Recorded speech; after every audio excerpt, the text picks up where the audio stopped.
사무엘 시대는 어느 사사 시대보다도 안정적인 시대였죠. 사무엘은 마지막 사사이기도 하죠. 또 왕을 세우는 사사이기에 과도기적인 사사이기도 합니다. 가장 안정적인 시대였죠.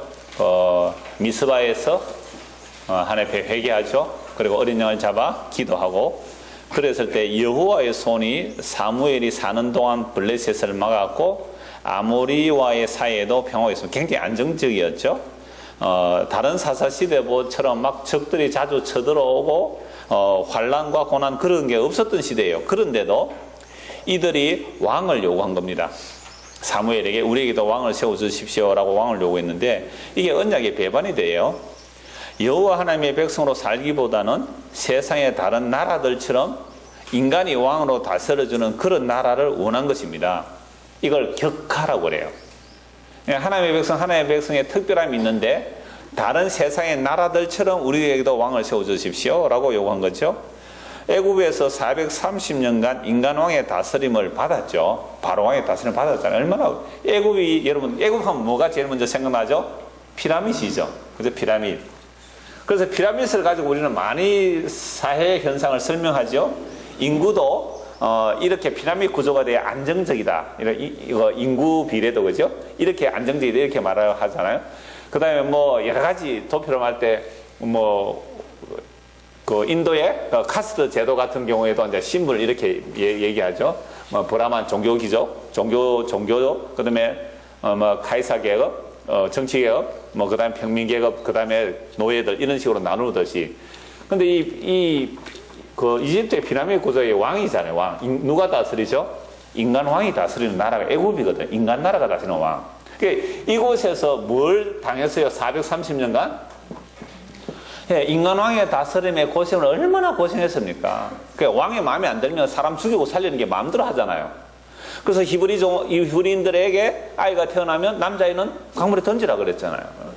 그런 인간왕의 다스림에 그 고역이 가중될 때에 이들이 부러지셨죠. 하나님께. 그런데 하나님께서 아브라함과 이삭과 야곱에게 약속하신 그 약속을 기억하시고 이스라엘 백성을 출애굽시킵니다.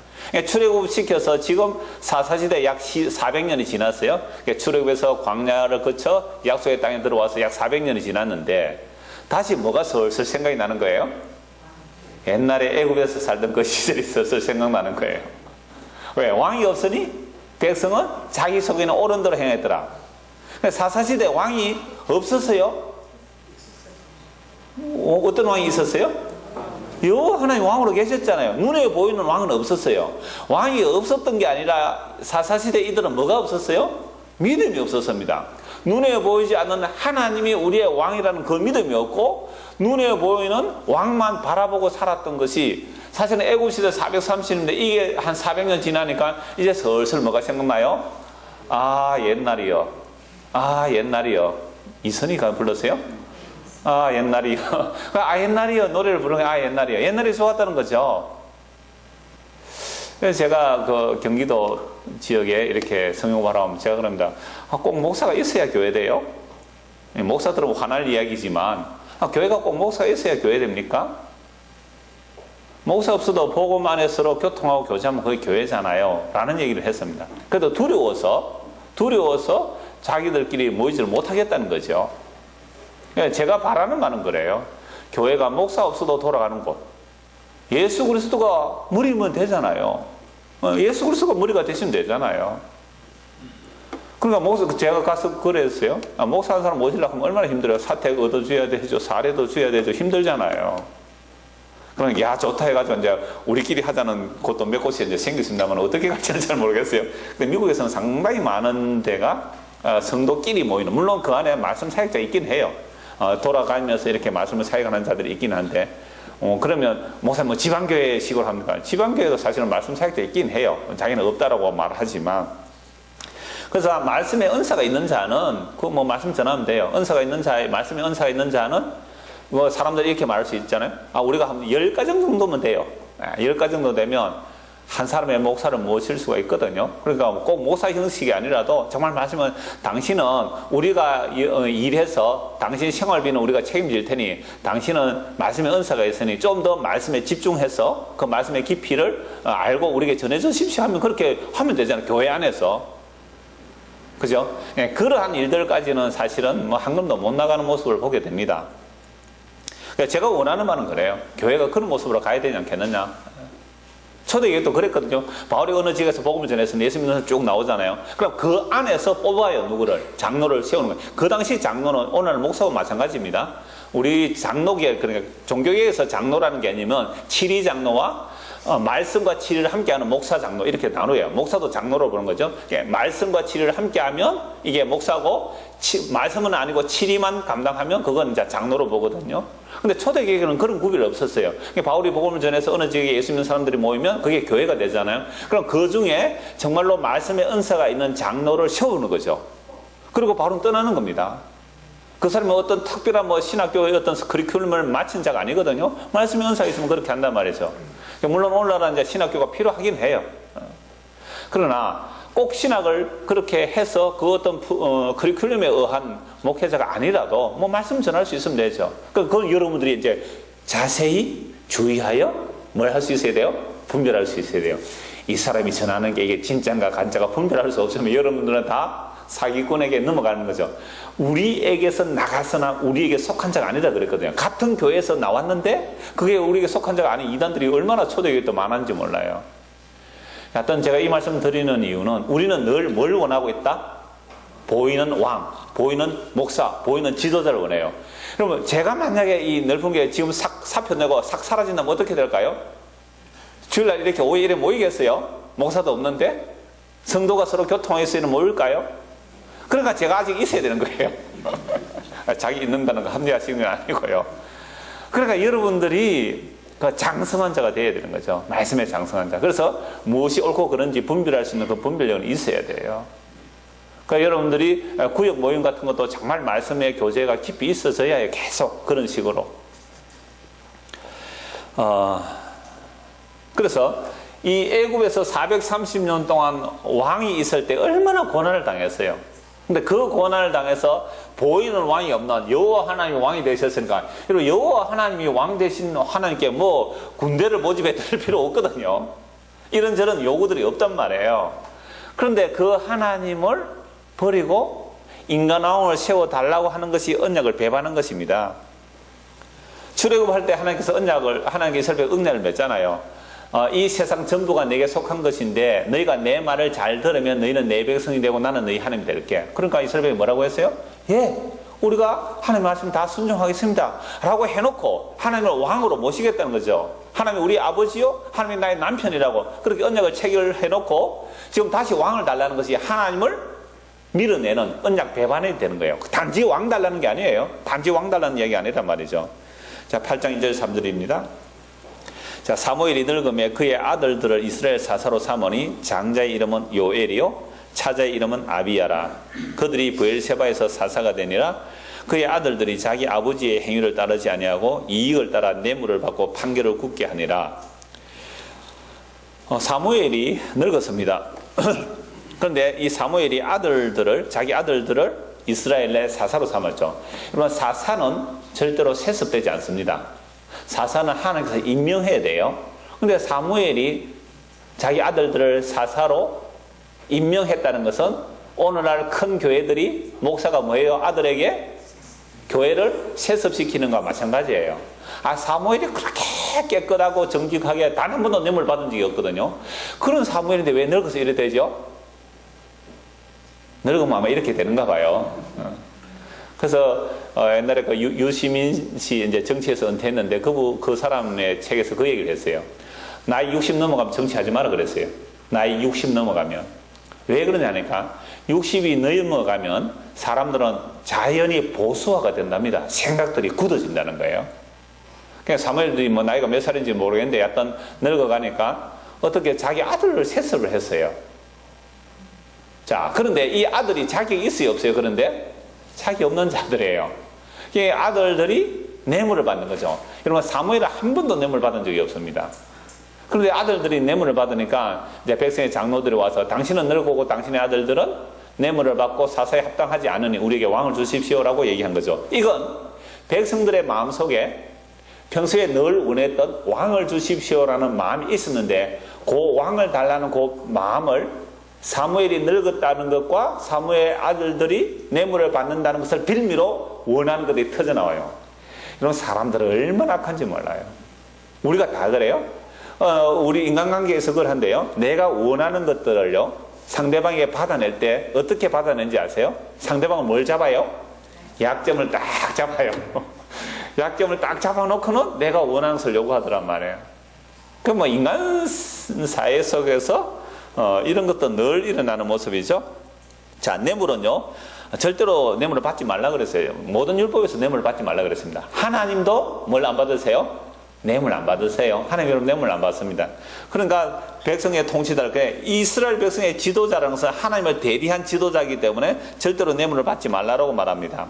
신명기 16장 18절에서 20절 내 하나님 여호와께서 내게 주시는 각 성에서 내 지파를 따라 재판장들과 지도자들을 둘 것이요 그들은 공의로 백성을 재판할 것이니라. 너는 재판을 굳게 하지 말며 사람을 외모로 보지 말며 또 뇌물을 받지 말라. 뇌물은 지혜자의 눈을 어둡게 하고 의인의 말을 굳게 하느니라. 너는 마땅히 공의만을 따르라. 그리하면 네가 살겠고 네 하나님 여호와께서 네게 주시는 땅을 차지하리라. 약속의 땅에 들어가서 백성의 지도자를 재판관을 세워야 되죠. 그들은 반드시 하나님의 율법을 따라 뇌물을 받지 말고 공의롭게 하나님의 말씀으로 재판하라라는 것을 말씀했습니다. 그런데도 지금 누구는 안 하고 있어요? 사무엘들은 안 하죠. 사무엘 아들 이름이 뭐였어요? 요엘. 둘째는요? 아비야. 이 이름의 뜻이 얼마나 좋은 이름인지 아세요? 여호와 엘. 그러니까 여호와는 하나님입니다. 여호와, 야훼는 엘로입니다. 여호와는 하나님입니다. 참 이름 좋죠? 여호와는 하나님입니다. 그러니까 수많은 하나님들이 있는데 여호와만 뭐예요? 진짜 하나님이다. 그게 요엘이라는 뜻이에요. 굉장히 누가 이름 지은 거예요 이거? 사무엘이 지었잖아요. 믿음 좋은 아버지가 자식도 믿음 좋으라고 지었는데 이름이 어찌 되어버렸어요? 여호와는. 그러니까 여러분들이 이름 지을 때 성경에 이름 막 나오가 많이 짓는데요. 그 조심하십시오. 뭐 이미 진 사람이 할 수 없죠. 뭐 개명할 수도 없는데 예찬이라고 이름 지났는데 세상에 나가서 요거들 물자면 야 이름이 예찬이. 교회에 예찬이 하는 이유는 우리 교회 예찬이 너무 많아요. 한 4명인가 됐어요. 옛날에 오찬희 집사님 그 아들 예찬이까지 하면 한 5명 될 거예요. 아마 예찬학 하면 한꺼번에 돌아볼 수 많아요. 그러니까 얼마나 성경에 이름을 따온다고 많이 따오는지 옛날에 제가 초등학교 책을 보니까요. 초등학교 그 지문이 나오는데 그 이름이 요한이가 나와요. 초등학교 책에 지문에 요한이가 나오는 거예요. 그러니까 얼마나 예수 믿는 사람이 많았냐 이걸 알 수 있는데 자 아비야는 또 무슨 뜻이에요? 야는 뭐겠어요? 야 여기 다 야훼를 말할 때 여호와예요. 아비예요. 아비는 뭐예요? 아비예요. 여호와는 나의 아비다. 여호와는 뭐라고요? 여호와는 나의 아버지다. 정말 이름 잘 지었잖아요. 근데 이놈들이 하는 짓이 뭐예요? 이놈들이 하는 짓이 뇌물을 받더라. 그러니까 여러분 이름이 문제가 아니고 그죠? 이름이 문제가 아니고 그 사람이 무슨 삶을 사느냐가 문제겠죠. 이름이 도둑놈 지었다 합시다. 도시에 이름을 둑놈. 도시 있거든요. 이름이 도둑놈이라고 합시다. 그러니까 야 도둑놈아 도둑놈 하는데 그 사람의 삶이 어때요? 정직하고 진실하면 그렇죠? 도둑놈을 안 부를 거 아니에요.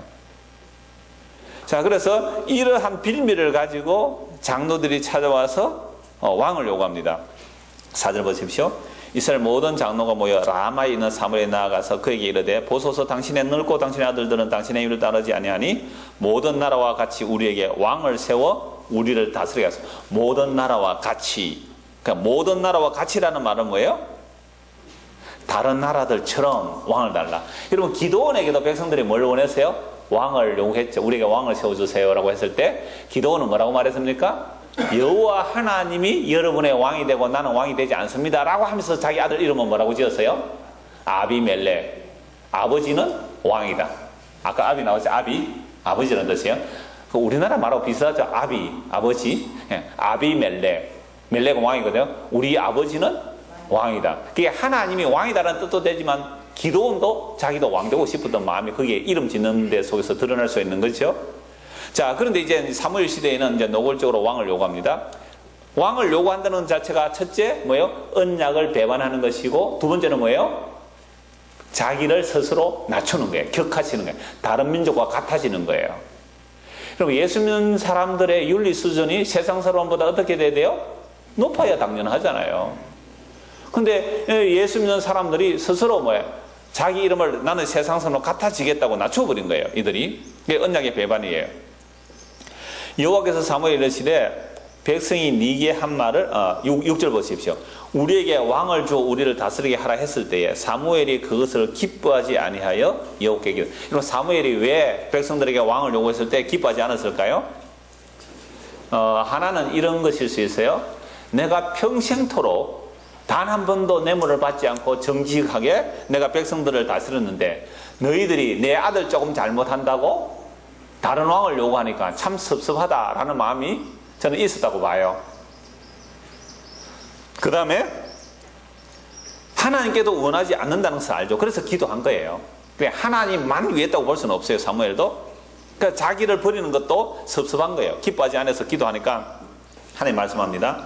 7절에 여호와께서 사무엘에게 이르시되 백성이 네게 한 말을 다 들으라. 이는 그들이 너를 버림이 아니요 나를 버려 자기들의 왕이 되지 못하게 합니다. 그러니까 사무엘은 왕 세워달라 하니까 무슨 마음이 들었어요? 내가 아직 은퇴도 안 했는데 내가 나이 좀 늙었다고 날 밀쳐내구나. 그런 마음 들었잖아요. 그리고 우리 아들 뭐 뇌물 좀 받았는데 그거 가지고 말이지 몰아내려고 하구나. 와, 정말 인간들은 믿을 수가 없어. 되게 섭섭했어요. 안 그렇겠어요? 사무엘 평생에 그 말했거든요. 내가 여러분들의 잘못한 게 있습니까? 말씀하십시오. 내가 여러분들의 뇌물 받은 게 있습니까? 은퇴할 때 그 고별 설교를 그렇게 하잖아요. 아닙니다, 아닙니다 그러잖아요. 그렇게 정직하고 성실하게 평생을 하나님의 말씀으로 백성을 다스렸는데 백성들이 이렇게 딱 나오니까 얼마나 섭섭했는지. 그때 사무엘이 섭섭해 있을 때 하나님께서 뭐라고 말씀하세요? 사무엘아 허락해 주자. 너를 버린 게 아니고 자기 버린 줄 알았잖아요. 나를 버린 거다. 내가 이 나라의 왕정을 버린. 이걸 그러니까 이게 지금 뭐예요? 언약을 배반하는 거예요. 언약을 배반하는 게 이거란 말이에요. 나 하나님 버리는 거잖아요. 그래서 8절입니다. 내가 그들을 애굽에서 인도하여 낸 날부터 오늘까지 그들이 모든 행사로 나를 버리고 다른 신들을 섬긴 같이 네게도 그러하도다. 나만 버린 것 아니고 니도 버림 받았네 이 말입니다. 너에게도 그런다 이 말은 보세요. 사무엘은 처음에 어떻게 자기만 버리는 줄 알았어요. 근데 그게 하나님도 버리는 거예요. 사무엘은 하나님의 신실한 일꾼이었잖아요. 자기의 사역을 위해서 사사가 된 게 아니에요. 하나님의 뜻을 정말로 신실하게 백성들에게 선포한 거예요. 그러니까 사무엘 버린 것은 곧 누구 버린 것이 돼요? 하나님 버린 것이 되는 거예요. 그러니까 사무엘은 처음에는 자기만 버린 줄 알았는데 그게 하나님 버린 것이고 하나님 버린 것은 곧 사무엘 버린 것이 되는 거예요. 우리가요 예수 버리면 하나님 버린 거예요. 하나님 하지 마시고 예수 버리면 하나님 버린 것이 된단 말이에요. 자, 그러므로 그들의 말을 듣되 너는 그들에게 엄히 경고하고 그들을 다스릴 왕의 제도를 가르치라 라고 하면서 세상의 왕이 어떠한지를 이제 10절부터 18절까지 쭉 나오는 말씀인데요. 만약에 너희가 왕을 세우면 어떻게 될 것인지를 쭉 말씀하고 있습니다. 왕이 있으면 반드시 뭐가 필요하죠? 군대가 필요하죠. 군대가 필요하면 뭐가 또 들어가야 돼요? 군량미가 들어가야 되잖아요. 군복이 필요하죠. 무기가 필요하죠. 그 모든 것들이 다 어디서 나와야 되죠? 백성들의 세금에서 나와야 되는 겁니다. 그래서 너희가 왕을 원했지? 왕을 원하면 이러이러한 부담을 너희가 해야 된다라는 말을 해줍니다. 그러니까 이 말을 듣고서 이스라엘 백성이 뭐라 그래요? 그래도 왕을 세워주세요 한다고 말이에요. 자, 10절부터 쭉 제가 읽어드리겠습니다. 사무엘이 왕을 요구하는 백성에게 여호와의 모든 말씀을 말하 이르되 너희를 다스려 왕의 제도는 이러하니라. 이 왕의 제도는요 하나님께서 원래 신명기에서 의도하신 그런 왕의 제도는 달라요. 너희가 원하는 왕이, 그리고 지금 이스라엘 백성이 원하는 왕은 어떤 왕입니까? 세상의 다른 나라의 왕을 원하는 거죠. 세상의 왕들을 원하는 거죠. 세상의 왕은 전제군주를 말합니다. 그 전제군주가 어떻게 다스는지 알려주라는 거죠. 11절 이르되 너희를 다스리는 왕의 제도는 이러하니라. 그가 너희 아들들을 데려다가 그의 병거와 말을 의거하게 하리니 그들이 그 병거 앞에서 달릴 것이며 그가 또 너희 아들들을 천부장과 오십부장을 삼을 것이며 자기 밭을 갈게 하고 자기 추수를 하게 할 것이며 자기 무기와 병기의 장비도 만들게 할 것이며 그가 또 너희의 딸들을 데려다가 향료 만드는 자와 요리하는 자와 떡 굽는 자로 삼을 것이며 그가 또 너희의 밭과 포도원과 감나무에서 제일 좋은 것을 가져다가 자기의 신하들에게 줄 것이며 것이며 그가 또 너희의 곡식과 포도원 소산의 11조를 거두어 자기의 관리와 신하에게 줄 것이며 그가 또 너희의 노비와 가장 아름다운 소년과 나귀들을 끌어다가 자기를 시킬 것이며 너희의 양떼의 10분의 1을 거두어 가리니 너희가 그의 종이 될 것이라. 이거 보십시오. 그러니까 왕을 세운다면 왕이 백성들을 자기 소유 삼는다 이 말이죠. 단지 10분의 1만이 아니에요. 아들만 바치는 것이 아니라 딸도 바쳐야 되고요. 그래서 군대가 유지되어야 되고 신하들이 유지되어야 되기 위해서 온갖 재산들을 다 갖다 바쳐야 되는 거예요. 그래서 17절 끝에 너희가 그의 뭐가 되리라? 종이 되리라. 그러니까 왕을 달라고 하는데 왕을 세우면 그들은 스스로 뭐가 되고 된다는 게 왕의 종이 되는 거예요. 그래도 뭘 달라고요? 왕을 달라고. 이게 사람들의 마음이에요. 자, 그래서 18절 보시면 이게 왜 언약이 배반이 되냐면 그 날에 너희는 너희가 택한 왕으로 말미암아 부러질 때 그 날에 여호와께서 너희에게 응답하지 아니하시리라 하니. 그러니까 왕을 세웠습니다. 그런데 이 왕이 완전히 독재를 하는 거예요. 또 그런 왕을 세웠으니까.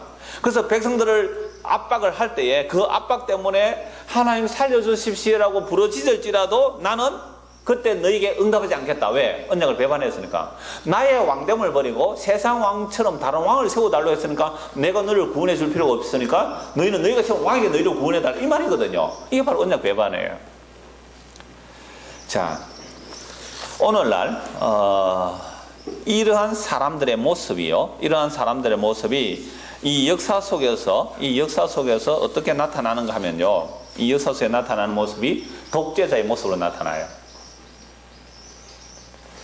하나님께서 원래 의도하시는 왕이 있긴 했어요. 하나님께서 세우시는 왕은 이러한 왕이라고 말씀하는데요. 그 말씀을 신명기 17장에서 한번 찾아보시죠. 신명기 17장입니다. 백성들이 원하는 왕이 아니라 하나님께서 이스라엘에게 세워야 할 왕은 이러한 왕이라는 것을 말씀하고 있는데요. 신명기 17장입니다.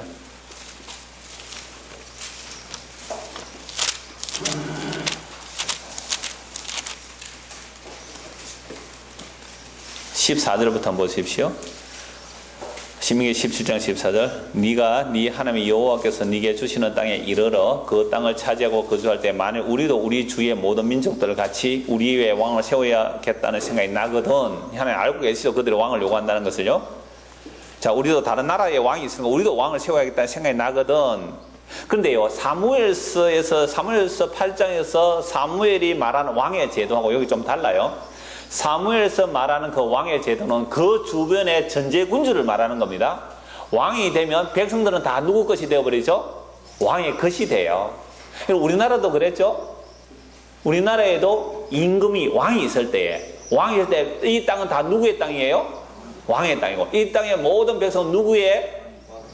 왕의 백성이에요. 그래서 왕이 죽으라 하면 죽어야 되잖아요. 그게 왕이거든요. 그러한 왕을 사무엘이 얘기했는데도 왕을 달라고 했어요. 그런데 하나님께서 너희가 왕을 달라면 이스라엘의 왕은 이런 왕이 되어야 된다라고 하신 말씀 이제 15절에 보십시오. 반드시 네 하나님 여호와께서 택하신 자를 내 위에 왕으로 세울 것이며. 그러니까 쿠데타 됩니까? 안 됩니까? 안 돼요. 쿠데타면 안 돼요. 하나님께서 택하신 자만 왕이 돼야 돼요.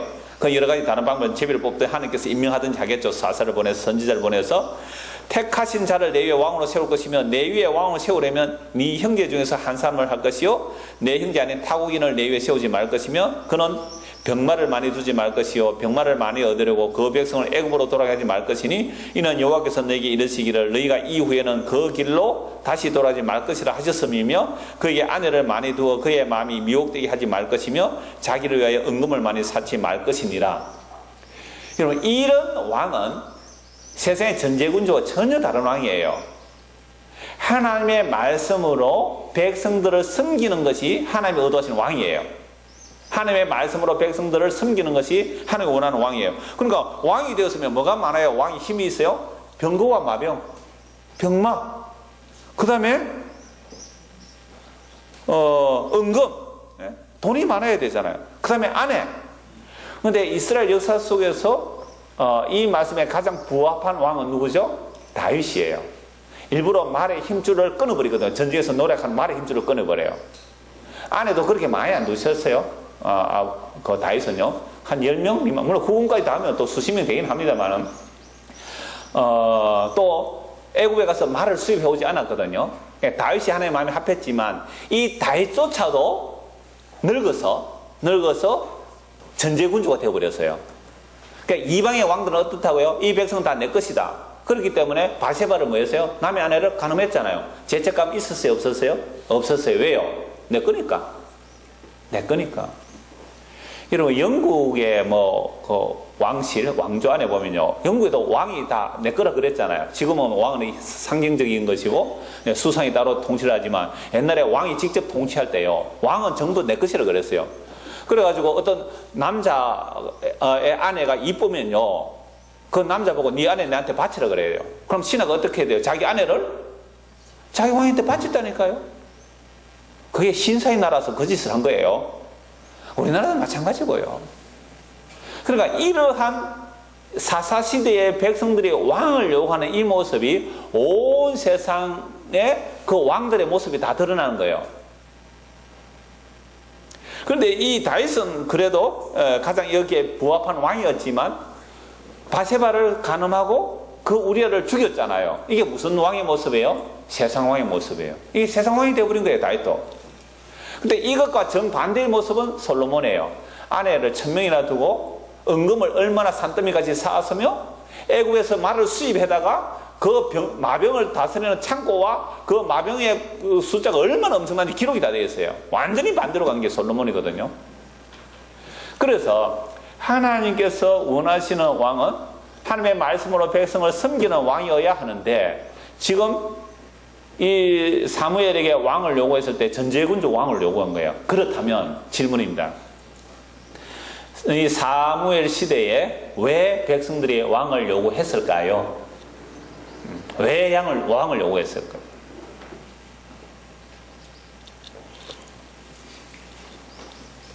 사사시대의 경험이 있죠. 사사시대의 경험은 어떤 경험입니까? 늘 전쟁이 일어났죠. 전쟁이 일어났는데 적들이 이 이스라엘을 공격해 들어올 때 누가 대장이 돼서 옵니까? 왕이 대장이 돼서 명령을 하면 돌격 앞으로 뭐 착착착 아주 일사불란하게 힘이 있어 보이잖아요. 근데 이스라엘은 뭐가 없어요? 왕이 없죠. 그러면 적들이 왜 쳐들어왔어요?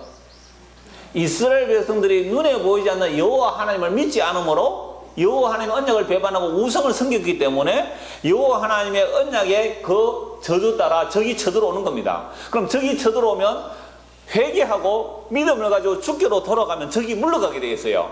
근데 그런 것을 수백 년 동안 당하다 보니까 자기의 믿음 없음이 문제가 아니라 뭐 없음이 문제였어요? 왕이 없어서 우리가 이렇게 당하구나. 그게 마음속에 들어온 거예요. 여러분, 교회가 목사를 청빙할 때에 여러분 어떤 목사를 청빙합니까? 여러분들이 목사를 청빙한다고 할 때 어떤 목사를 청빙해요? 그 사람이 어디 가서 개척을 했는데 개척 실패했다. 그 다음에 어디 가서 뭐 부목사로 갔는데 부목사로 하다가 영 그 부서 말아먹었다. 뭐 이런 사람을 여러분들의 그 담임 목사로 초청하겠어요? 저를 여러분들 초청할 때 어떻게 초청했어요? 세상에 와보니까 뒷조사 다 했더라고요. 여러분이 저 뒷조사 했잖아요.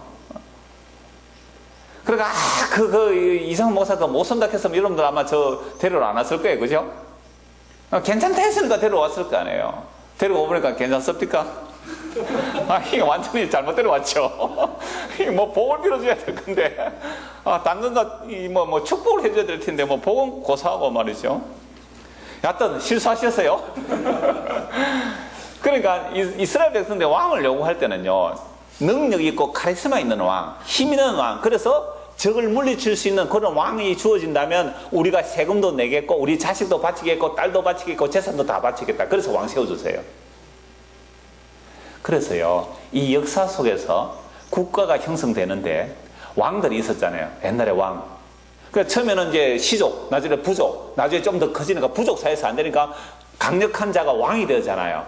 그 왕을 자기가 내가 이들을 다 다스리고 통치해야지 해서 스스로 왕이 된 자들도 있지만 각 부족들 간에 야, 당신이 힘이 있으니까 당신이 왕이 되어 주십시오. 그래서 적으로부터 우리를 보호해 주십시오. 그래서 왕을 세우는 거예요.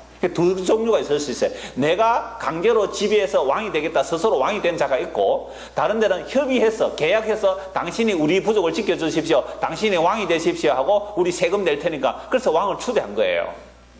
그리고 플라톤의 국가론 같은 아주 오래된 책들을 보면 국가가 오히려 머리, 가슴, 배, 이래서 그 국가의 지도자는 누가 돼야 된다 그랬어요? 머리 부분은 철인이 감당해야 된다. 철학자여야 된다. 모든 지식이 있는 자여야 된다. 이렇게 나오잖아요. 그 배는 뭐 생산의 그 일반 사람들은, 백성들은 배는 그 생산 계급으로 보는 것이고, 그런 국가론 또는요, 홉스의 리바이어던이라는 책이 있는데요. 한 2~30년 전에 나온 책인데요. 이 리바이어드라는 책은, 리바이어들이 뭐냐면요, 욥기서 시편과 이사야에서 나오는 그 리오야던, 꼬불꼬불한 뱀을 말해요. 하나님을 대적하는 바다의 괴물. 그러니까 이 홉스도 다 중세시대 성경 보는 신학자이며 철학자이며 그런 사람들이거든요. 그러니까 이 세상이 너무너무 혼돈스러운 거죠. 종교개혁 당시에 그 중세가 얼마나 혼돈스러워요. 그 혼돈스러운 세상을 누가 이렇게 정리정돈해 줄 수 있는 강력한 힘 있는 사람이 있으면 좋겠다. 그래서 왕을 요구했다는 거예요. 그래서 이게 루스의 사회계약서를 하고 홉스의 왕과 계약 관계다. 이것 때문에 그 당시 중세 교회에서는 상당히 싫어했어요, 홉스를. 왜? 왕은 왕권 신수설 얘기 들어봤죠? 왕은 어디로부터 온다? 신으로부터 온다. 왕권 신수설을 얘기하기 때문에 완전히 뭐 폭력을 가해도 대항을 못해요. 왕에게 대항하면서 누구에게 대항하는 거예요? 신에게 대항하는 거다. 근데 홉스가 근대 국가의 이론을 놓은 거예요. 아니다. 우리는 계약으로 하는 것이다. 어떤 왕을 세워가지고 왕이 우리들을 지켜주고 우리 사회의 싸움을 분쟁시켜주는 그런 왕을 세운다 하고 계약적으로 말한 거죠. 그래서 홉스 이런 말을 합니다. 국가가 이런 바다의 괴물 같은, 그러니까 이 지상에서는 가장 강력한 게 리오야단으로 본 것이죠. 국가가 이런 강력한 힘을 가져야 된다. 국가는 항상 한 인물의 통치자가 나오지, 한 인격으로 봐야 되죠. 그러니까 왕으로 볼 수 있죠. 그 왕은 뭐가 돼야 된다? 리오야단이 돼야 된다. 그게 리바이어던이라는 책이에요. 그래서 그 사람이 홉스가 이제 성경을 보니까 사람들마다 통제되지 않는 열정과 교만들이 있기에 서로가 상대방을 공격하잖아요. 통제하지 못하는 열정과 교만, 그 악함이 우리 안에 있기 때문에 사람과 사람끼리 싸우니까 이게 끝이 없는 거예요. 그래서 이걸 스톱 해줄 수 있는 강력한 힘이 필요하다. 그래서 우리의 권리를 양도해서 왕에게 그 권리를 양도한다는 거죠. 이게 사회계약적인 왕을 세운다는 것으로 본 것입니다. 물론 이런저런 이론도 굉장히 많죠. 뭐 플라톤, 조금 전에 얘기한 플라톤만이 아니고 또 뭐 마키아벨리의 군주론 같은 경우에요. 그 여러분 우리나라에 이 정치한 사람들은 다 그런 거 공부한 사람들이에요. 마키아벨리 군주론 보면요, 백성들을 장악하기 위해서 일부 거짓말을 해야 되고, 강제를 사용해야 되고, 폭력을 써야 되고, 국내에 문제가 있으면 국외의 사건들을 일으키는 것이고, 전쟁을 일으키는 거, 그런 거 다 나와 있어요. 그럼에도 불구하고 여러분, 우리가 왕을 요구한단 말이에요. 왜? 내 안전과 행복을 위하여 내 권리를 왕에게 양도할 테니 왕이 날 다스려 주십시오 라는 마음이 누구에게 있었다고요? 이 사무엘 시대에 있었던 거예요. 이게 온 나라 어느 누구에나 다 있단 말이죠. 그래서 오늘날 우리나라에도 뭐 독재자 찬양하는 게 얼마나 많이 일어나고 있습니까? 자, 이러한 왕을 요구하고 우리를 다스려 주십시오, 우리의 권리를 양도하겠습니다 라고 하는 것이 이스라엘 백성들에게서 나오게 된다면 이건 하나님 언약을 배반하는 거란 말이죠. 그러니까 오늘날 뭐 세상 사람들은 왕을 요구하든지 뭐 하든지 그대로 내버려 두십시오. 근데 예수를 믿는 오늘 우리가 뭘 요구하느냐? 예수님이 계시면 되시오. 근데 다른 왕을 요구하더란 말이죠. 정치적으로는 카리스마 있는 왕이 돼서 이 혼란스러운 사회를 확 쥐어잡을 박정희나 전두환 같은 사람이 나왔으면 좋겠다는 말을 예수 믿는 사람이 하더라고요. 그게 뭐예요? 내가 상대방으로부터 집에 당하고 싶어하는 욕망이 있는 거예요. 확 지워지기를. 그래서 히틀러나 무솔리니 같은 사람들이 나오는 것도 그런 거예요. 우리 속에서 왕을 세워달라는 이 욕망, 우리에게 왕을 주세요라고는 욕망. 정치적으로는 그러하지만 종교적으로도 마찬가지예요. 그 아까 제가 목사 청빙 그런 얘기를 했지만 교회도요. 어떤 강력한 카리스마 있는 목사가 와서 당근과 채찍, 축복과 저주를 휘두르면서 성도를 꽉 쥐어잡으면요. 꼼짝 없이 그냥 순종 잘해요. 예의하면 순종 잘한단 말이에요. 그런데 정말로 백성을 성도를 섬기는 그런 작업이요. 깔보더라니까요. 그래서 저는 우리 어느 집사님이 그 말씀하시는데 이렇게 영업을 이렇게 쭉 하면요.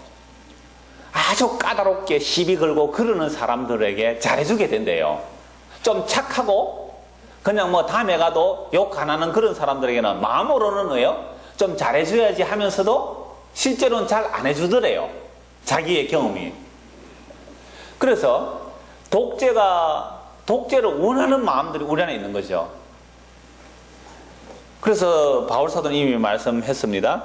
고린도후서 12장 20절 읽어드리겠습니다. 누가 너희를 종으로 삼거나 잡아먹거나 빼앗거나 스스로 높이거나 뺨을 칠지라도 너희가 용납을 한도다. 바울사도는 섬겼거든요. 복음을 가지고 군림한 것이 아니라 자기를 비워 종의 모습으로 고린도 교회를 섬겼더니 고린도 교인들이 뭐라고 그래요? 저 바울은 사도의 자격도 없어서 저러는 것이라고. 그래서 오히려 다른 복음 전한다는 자들이 와서 교인을 섬긴 것이 아니라 교인을 어떻게 했어요? 종으로 삼고 심지어 잡아먹고 빼앗고 스스로 높이고 뺨을 치는데도 용납한 거예요. 그러니까 오늘날 교인도 누구를 원하겠어요? 우리에게 왕을 주소서. 우리에게 왕 같은 지도자를 주소서. 뭐 하는데요? 그들이 와서 잡아먹고 빼앗아 가는데도. 그래서 사무엘상 8장에서 왕이 아들을 취하여 갈 것이고, 지금 보면 취한다는 말이 없는데 전해성에 취하여 갈 것이고, 너의 딸들을 취하여 갈 것이고, 너의 재산을 취하여 갈 것이고, 너의 모든 것을 다 취하여 갈지라도 뭘 달라고요? 왕을 달라 했잖아요. 오늘날 마찬가지예요. 이 정치나 종교나 마찬가지예요. 그래서 이단의 교주들이 나오잖아요. 이단의 교주는 뭐 가져가요? 다 가져가요. 다 뺏어간다, 이단의 교주들이. 근데 이단들만 그런 게 아니라 교회 안에서도 그렇게 큰 카리스마 있는 그런 교주 같은 목사가 있으면 말 잘 듣단 말이에요. 그게 무슨 심보예요? 우리에게 왕을 주소서. 우리에게 왕을 주소서. 그 마음이에요. 자, 이런 세상에 진짜 왕이 이 땅에 오셨어요. 진짜 왕이. 누구시죠? 예수 그리스도. 자, 그 예수님에게 유대인들이 따라다니면서 뭘 달라고 했어요? 우리에게 뭐가 되어주세요? 왕이 되어주세요. 왕이 되어주세요. 예수님께서 어떻게 말씀하셨어요? 내가 속한 나라는 이 땅에 있는 것이 아니라. 그러면 유대인들과 심지어 예수님의 제자들조차도 예수님을 따라가면서 뭘 꿈꾸며 따라갔어요? 전제군주와 같은 그런 왕을 원한 거예요. 그런데 예수님은요, 그런 왕의 자리를 거절하시죠. 분명히 유대인은 왕으로 오셨어요. 예수님께서. 그래서 십자가 지실 때 명패에 뭐라고 썼어요? 유대인의 왕, 나사렛 예수. 유대인의 왕으로 썼잖아요. 근데 그 유대인의 왕이 왜 유대인들에 의하여 배척을 받죠? 왕을 세워주세요라는 우리 마음에 합한 왕이 아니었기 때문에 그렇습니다. 내가 원하는 왕이 아니었단 말이에요. 내 문제 해결해 주는 그런 왕이 아니었단 말이에요. 그래서 그런 왕이라면 우리는 싫어요 하고 배척한 거죠.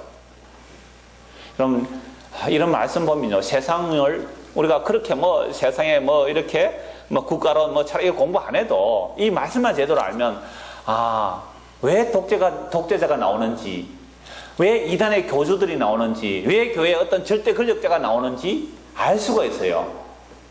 이런 세상 속에서 우리도 왕을 요구하는데, 진짜 왕이 이 땅에 오셨는데 그 왕을 유대인들이 배치해서 죽였다. 왜 죽였는가? 누가복음 22장 보겠습니다. 이 말씀 보고 마무리하죠. 누가복음 22장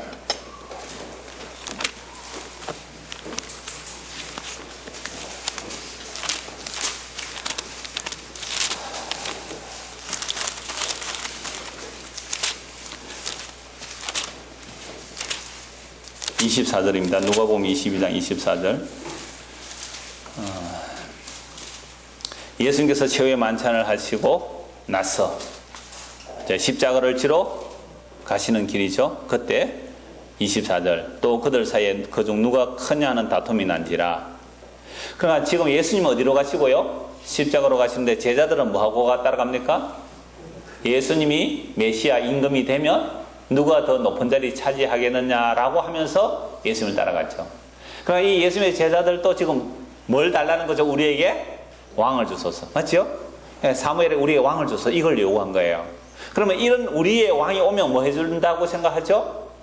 적은 물리치고 우리에게는 평화와 안정과 행복을 줄 왕을 원했단 말이에요. 근데 예수님은요, 나는 그런 왕 아니다. 나는 그런 왕 아니다.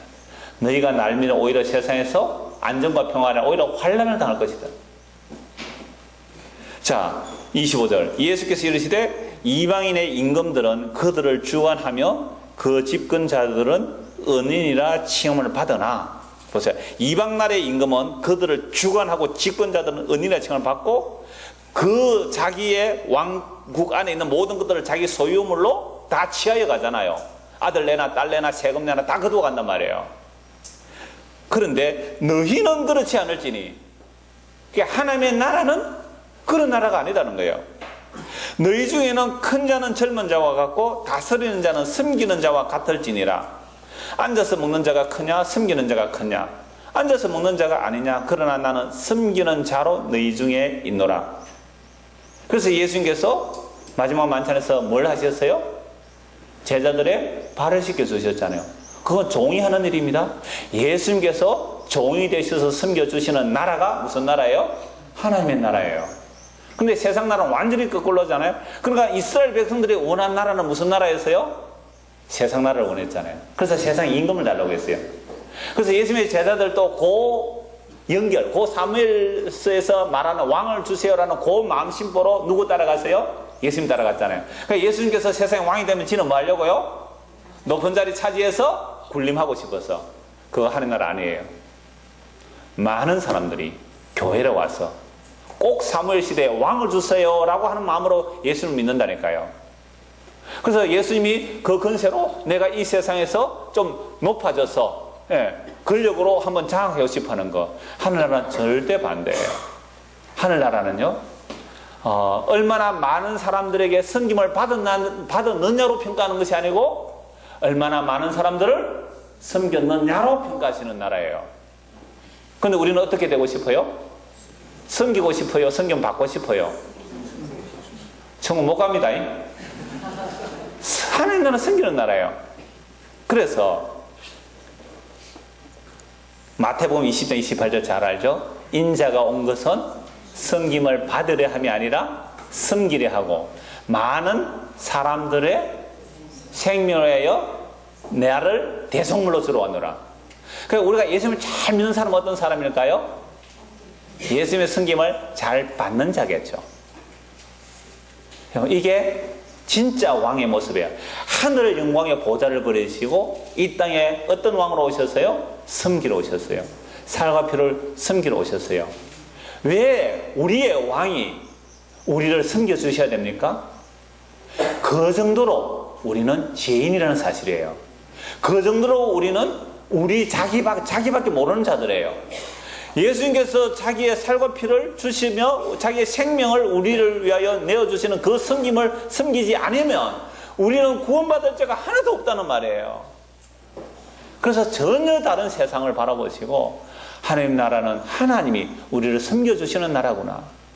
그 섬김을 받을 정도로 우리는 어떤 사람이라고요? 죄인이라는 사실. 자기밖에 모르고 자기 섬겨주면 좋아하는 그런 자임을 아시고 예수 믿고 사는 저와 여러분 되기를 소원합니다. 기도하겠습니다. 하나님 아버지, 우리가 생각하는 나라와 예수님 말씀 나라가 이렇게 다릅니다. 이스라엘 백성들이 왕을 요구했듯이 오늘 우리도 쓸데없는 세상의 왕들을 요구하고 있는 것이 우리 마음에 들어있습니다. 주여, 눈에 보이지 않지만 예수 그리스도가 우리의 왕이시며 우리의 그리스도이시기에 이제는 다른 데 이리저리 마음 돌리고 왕을 찾아 나설 것이 아니라 예수님이 나의 왕이요 예수님이 나의 주가 되심을 알고 그 예수님의 섬김을 받는 자로서 이 땅을 살아가게 하여 주옵소서. 예수 그리스도 이름 받들어 기도드리옵나이다. 아멘.